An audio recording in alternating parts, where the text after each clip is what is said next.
magwe. Tawuna for Mankon chwela. Echukwi chwe. Sons and daughters of Mankon on Tuesday, July 7, 2022, as early as 5 a.m., gathered at the Palace Plaza, dressed in sackcloth, known in Mankon as azak, with wood ash on their bodies.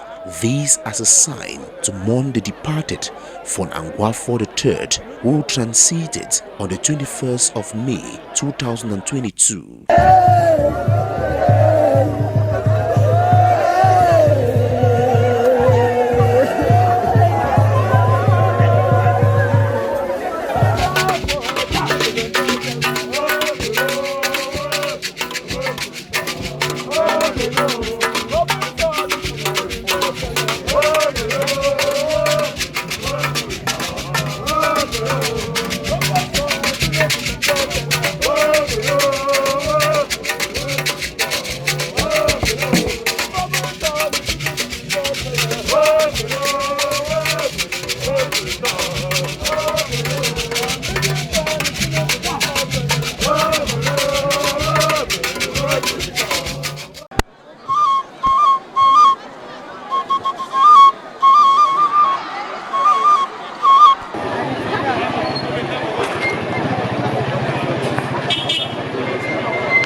Presently at the Mankon Palace and Plaza. The event is the mourning of His Royal Highness for Angwafo III SAN, who disappeared some weeks ago. Today too, there will now be what we call in quote, the catching of the new phone.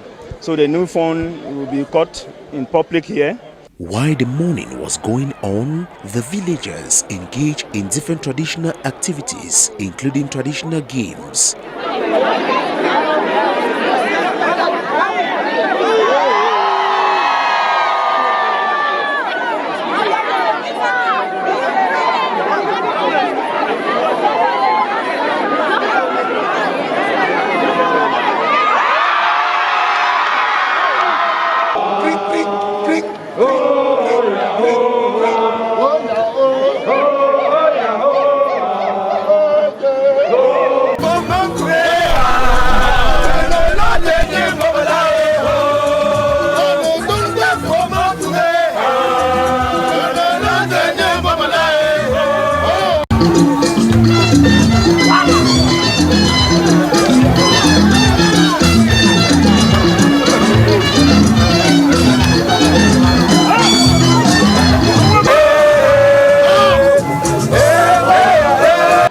We came and met a faun, a king who ruled Mankon, not as a ruler but as a leader. For Angwafo III, as he was named Solomon, we want to think that he borrowed wisdom from Solomon in the Bible and ruled us through turbulent times. He was able to manage. This is a man who was shot by women selling tomatoes in the Mankon main market, yet he never got annoyed. The town palace was burnt. He wasn't annoyed. He still gathered his people. If this is somebody who, as an agriculturalist, introduced agriculture, this market agriculture in Mankon, he struggled to stop burning of land and cattle, and the women marched naked against him. Yet he went down and told them, this is what I want. I want that our land should remain fertile. We are celebrating his life because he didn't limit his activities to Mankon. He worked with the Commonwealth, the ruling party of the nation, and at the helm of Cameroon in politics. We are celebrating his life as Mankon people in this attire. It's a mourning attire to celebrate his life. Our tradition, before the phone was leaving, he said that all Mankon children abroad should come back here and build. That Mankon is a good place. that nobody abroad should build any house elsewhere than here. Home is home. That's what the fund told us. And that's why we are celebrating it today, that the fund has gone and the fund has left us in good condition. It's significant. It shows that we are really mourning our fund. Even though after this, we would lose this one and throw and put on our nice dress to celebrate our new fund. As you see me dressed like this, it's our cultural heritage from the Ngemba tradition. As when we lost a fund, everybody come out with these leaves to portray. It's a symbol of mourning. It is significant in the fact that the church does not live in the air. The church is here in Mankon, and we are part of Mankon, and that is why we are putting it. And we are putting it. The significance is that it is just to say goodbye to somebody, to a king who had ruled.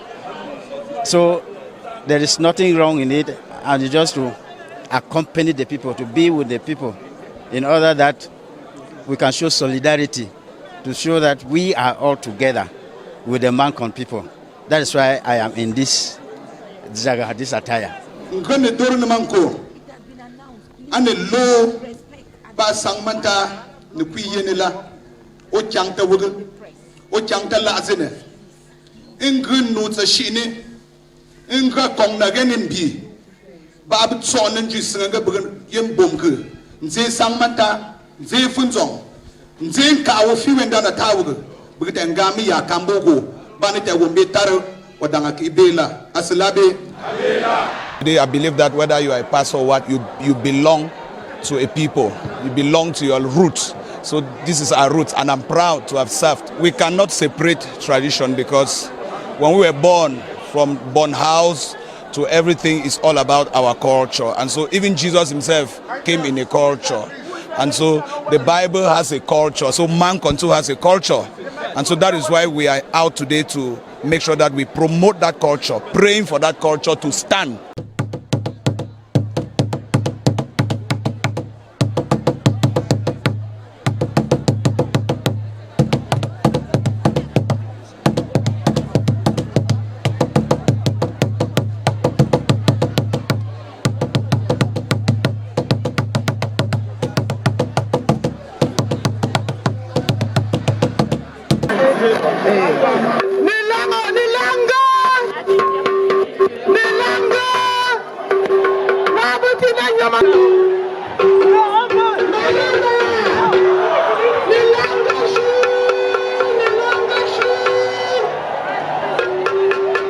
In the midst of mourning the departed fawn, the new fawn came out and was significantly stoned by the population of Mankon, this as a sign to empower him.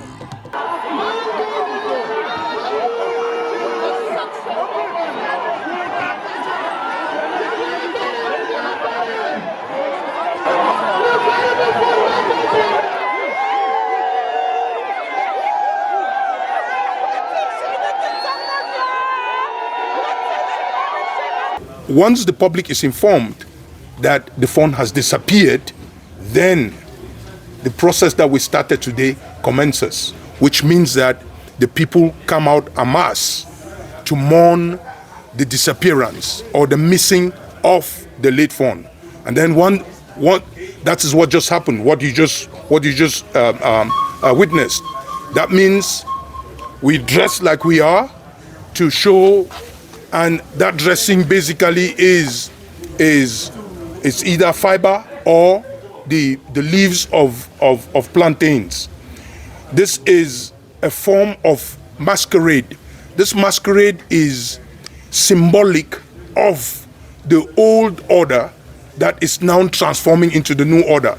So once we mourn, we then go to the stream or the river where we cast this off, cleanse ourselves, and we are now ready for the new reign.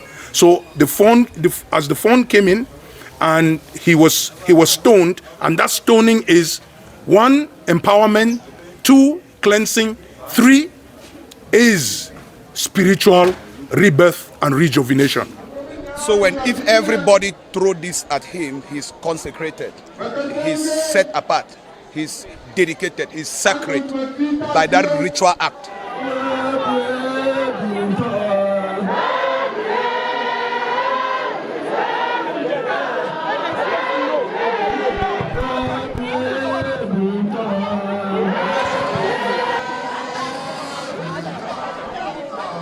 After this scene, they all moved to nearby streams to clean their bodies. This to say it is a new dawn in the Mankon land.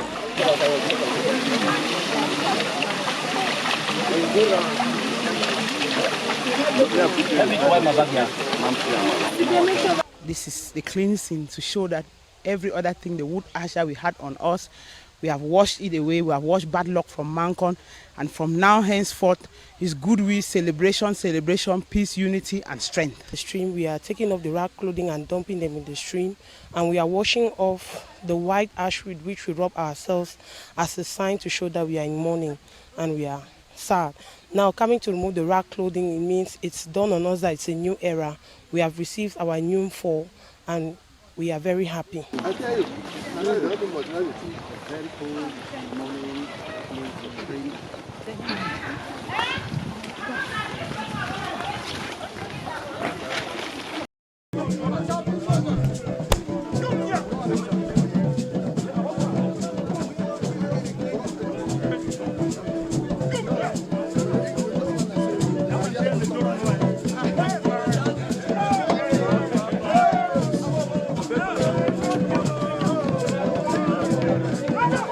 Few hours later, the population, dressed in their beautiful traditional outfits, gathered again at the Palace Plaza, this to witness the official presentation and the naming of the new fawn of Mankon.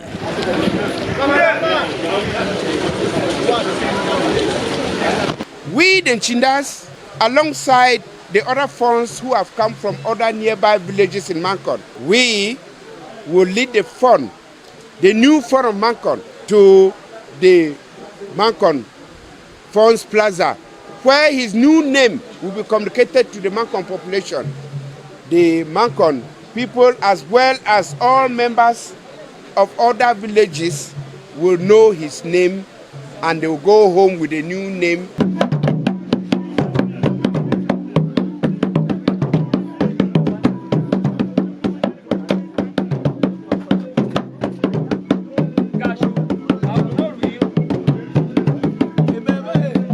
People will want to go back home to know who is this new fawn. It is this scenario that you see me talking here that you have the name. You see the Mandere, you see notable, this dance group. That is the official dance group. That's the dance group that the fawn belongs to. When the fawn passes out and a new fawn takes, it has a lot of traditional transformation that takes almost a month. But due to the fact that when S.N. Angwafo III disappeared during the rainy season and the famine period, that period was reduced from 1 month to 1 week. And after the naming of where the fawn's name will be introduced to the public today, the celebrations or whatsoever will be suspended for now. All activities in Mankon will go up as usual, waiting for further planification, and when the Nikwi will be announced. Here comes the new fawn of Mankon, His Royal Highness Angwafo IV through Asa.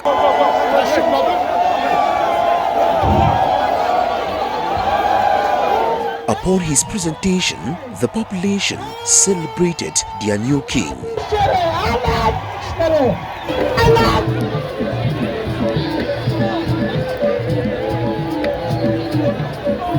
The last time this same ceremony took place in Mankon was in 1959, when Angwafo III took over from his father, Fondefru III.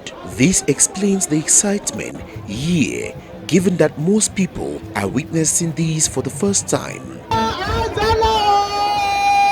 This occasion is unique because it comes only at the time of passing away of a fawn. And you must be opportune, you must be privileged to be able to see this occasion. I remember my father saw this occasion in 1959 with the passing away of the former fawn Angwafo II. So I am privileged, and it's an occasion for all the Mankon elites all over the nation to bring home their children to be able to witness this, because it comes maybe in a lifetime of a person. And therefore I am excited to be in this occasion, and I didn't need to be pressured to come to this occasion, because I think it's a wonderful occasion, and I brought my children and my friends to come and witness the rich culture of the Mankon people. And events like this are of high magnitude to the Mankon people and to all those who are inhabitants of the Mankon land. So it is very, very symbolical. Yeah, to me in particular, it's symbolical in the fact that I'll be witnessing this maybe once in my life. I don't know if who knows tomorrow, but then to me it is very symbolical in the fact that it is my first time of seeing it.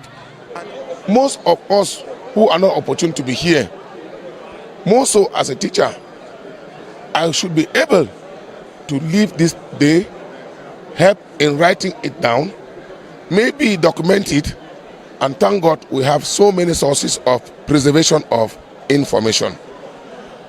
I think that the difficulties our parents had in 1959 are not the same difficulties we are having today. We will be able to retrieve to save this day, to save all what is happening today, so as to be able to retrieve even in our absence. So I am seeing this day as memorable to me because I'm part and parcel of it. The scale of preference for me, this was top.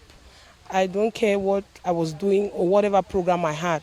Today was set aside for me to be here to defend my name as not just a grandchild, but also as a princess of the Mankon Palace. I think it's an honor to be proud of one's roots, to know where you are coming from in order to know where you are going to. His Royal Highness Angwafo IV Fru Asa is the 21st paramount ruler of the Mankon dynasty. And now we are celebrating the birth of a new fawn. And to say it, the old is gone and the new has come. And let's celebrate the birth of a new fawn.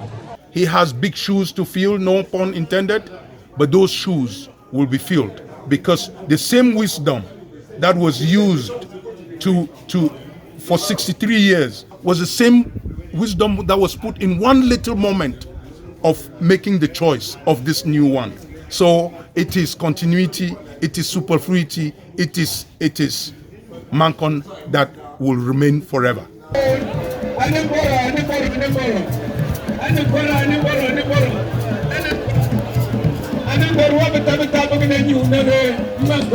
The entire population of Mankon expect the new fawn to continue the legacy of his late father and equally work for the return of peace in the Mankon land.